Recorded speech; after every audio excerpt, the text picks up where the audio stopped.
The Hunter and the Talking Drum. The village of Ibera nestled on the fringe of the Great Western Wood, sustained by the reliable but difficult yield of the hunt. Ilara was Ibera's best tracker.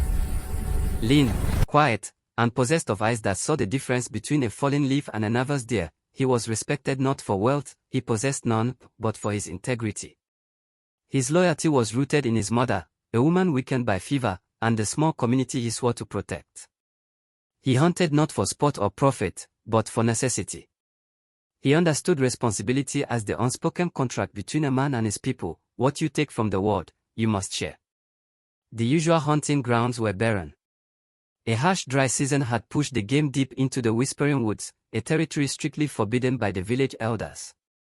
Legend claimed the woods were haunted by ancient spirits and protected by a perpetual, unnerving silence. Driven by the dwindling stores and his mother's failing health, Ilara made a desperate decision. He slipped past the boundary stones, his machete catching the pale moonlight. The deeper he went, the heavier the air became, thick with the smell of damp earth and something else, a metallic, almost smoky scent that prickled his senses and dampened his courage. After 3 days of fruitless tracking and near constant vigilance against the forest's unfamiliar, hostile silence, Ilara stumbled upon a barely visible stone structure, draped in moss and ancient vines. It was a forgotten shrine, its small clearing unevenly devoid of life. At the center, resting on a flat, sacrificial stone, was an object unlike anything he had ever seen, a dundun, a traditional Nigerian talking drum. It was carved from ebony wood, intricately detailed, but seemed strangely untouched by the centuries. When Ilara reached for it, a faint heat pulsed against his palm, and a subtle, almost inaudible vibration resonated through the dense forest floor.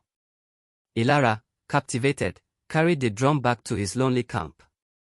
He examined the drum skin, made of impossibly fine leather, and tentatively struck it with a curved drumstick.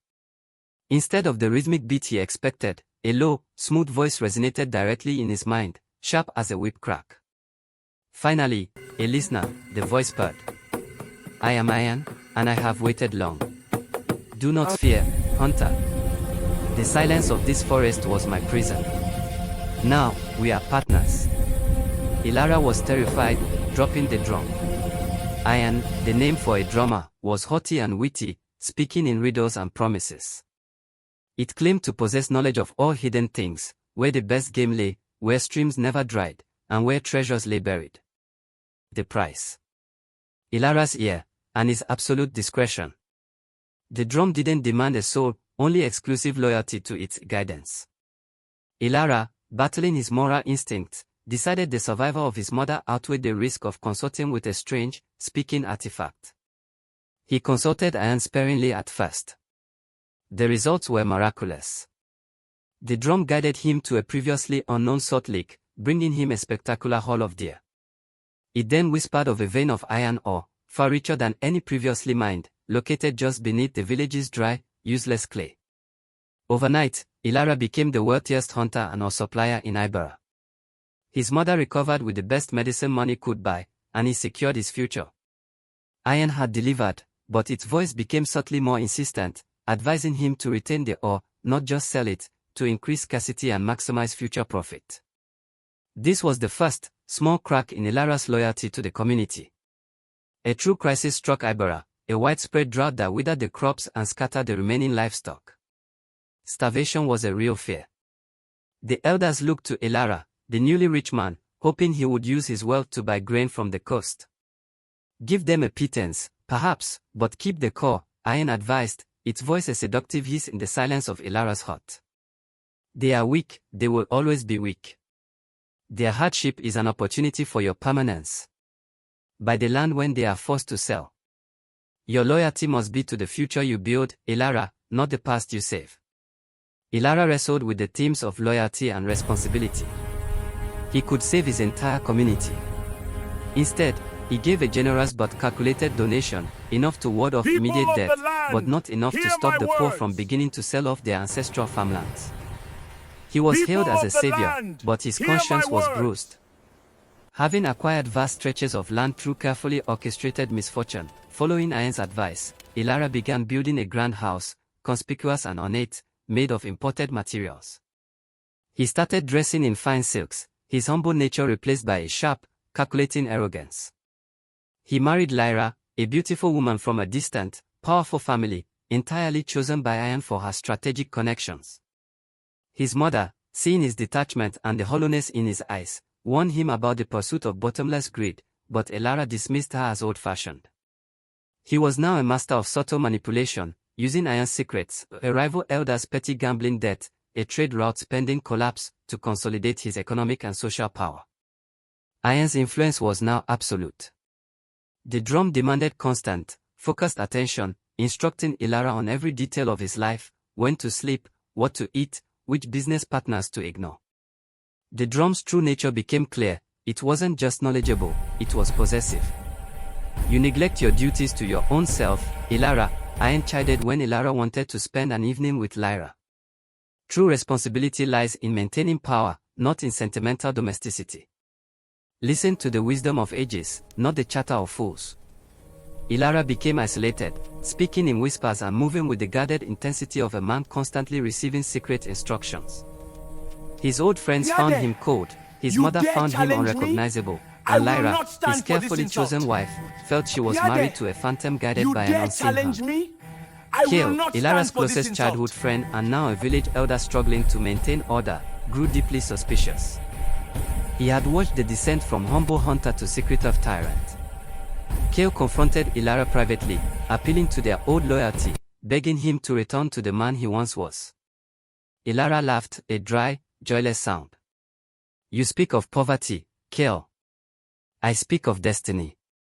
Later, Kale crept into Lyra's private chambers and found the ebony drum.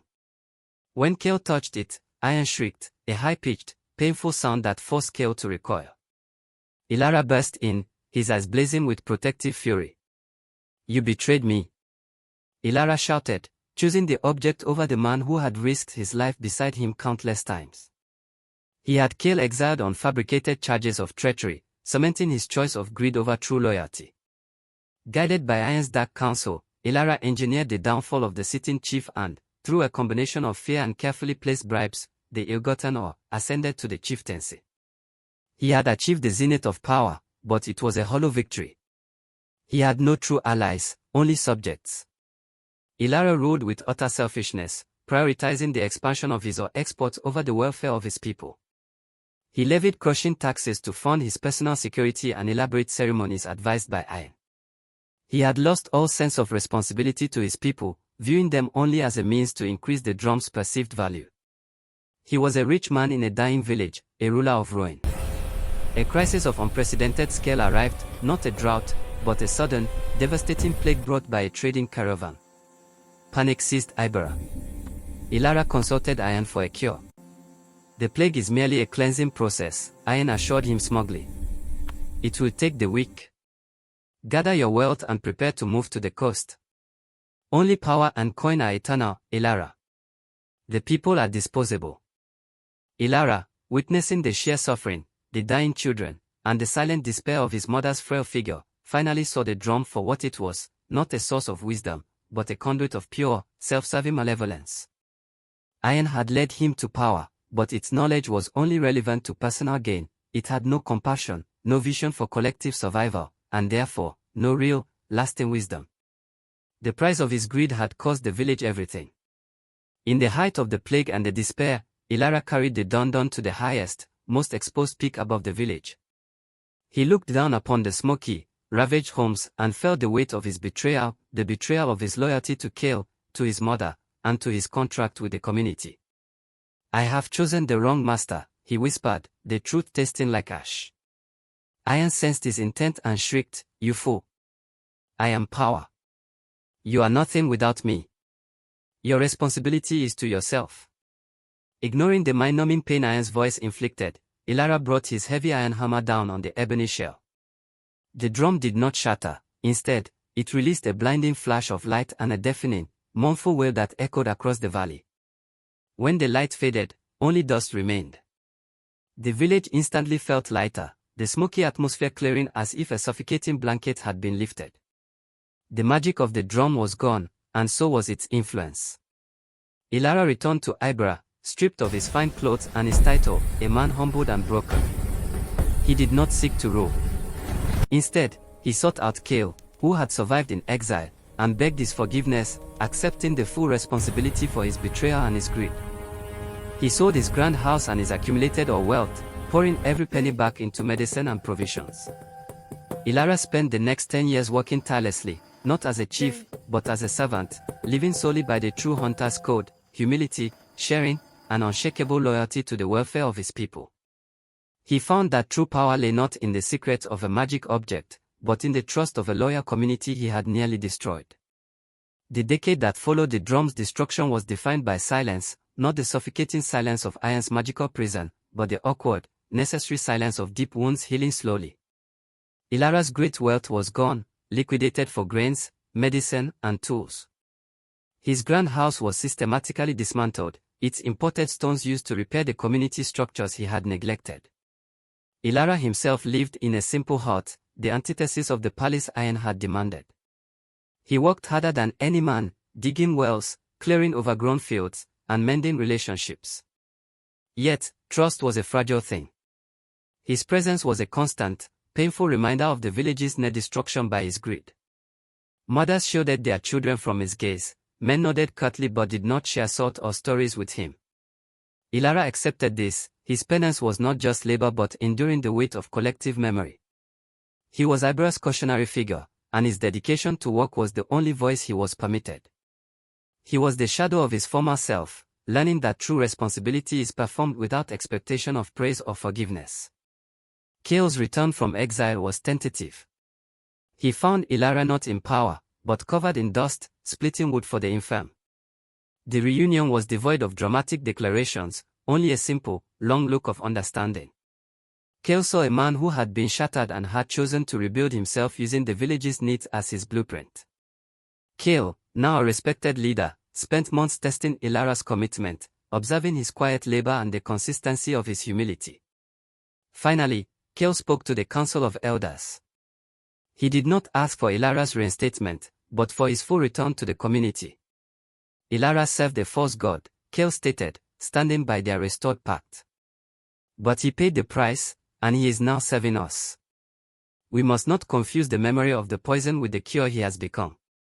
To deny him now is to deny the healing of Ibera itself. That night, at the fire circle, Cale offered Elara a piece of dried meat, the hunter's highest gesture of shared sustenance. Elara accepted it, and a great murmur of acceptance rippled through the gathered villagers. The brotherhood, bent but not broken, was whole again. 10 years after the restoration, Elara was known not as the failed chief, but as the elder of the hunt, though he refused the title of chief. His wisdom was hard-won, based on the mistakes of his past. He ensured that the story of iron, the talking drum, was woven into the foundational education of every child in Ibera. They called it the tale of the empty heart, teaching that knowledge without community, trust of the harvest, is mere technique, and power without honesty, trust of the voice, is a path to ruin. Elara, alongside Cale, revised the three trusts, adding a crucial fourth principle born from his experience: the trust of the shadow, acknowledge and learn from the mistakes of the past. He spent his final years teaching young hunters how to track, not just game, but the subtle whispers of ambition and greed within their own hearts. Elara finally died in his simple hut, surrounded by the community he rebuilt. He left behind no wealth, no grand house, but the most enduring legacy of all, a loyal community that had learned the true, heavy weight of responsibility. Ibera, once nearly consumed by the pursuit of hidden knowledge, now thrived on transparent truth and shared labor. That was quite a journey for Elara. Focused on making the drum, iron, the central manipulative force that tests Elara's character through the escalating themes of loyalty and greed, culminating in a final act of responsibility. If this story resonated with you, give this video a thumbs up, subscribe to our channel, Mrs. Evelyn Sampson TV, and hit that notification bell so you don't miss our next story. We encourage you to share your thoughts and your own stories of patience and faith in the comment section below. Please let us know what next video you want to see here. Thank you for watching, and until next time, keep engaging.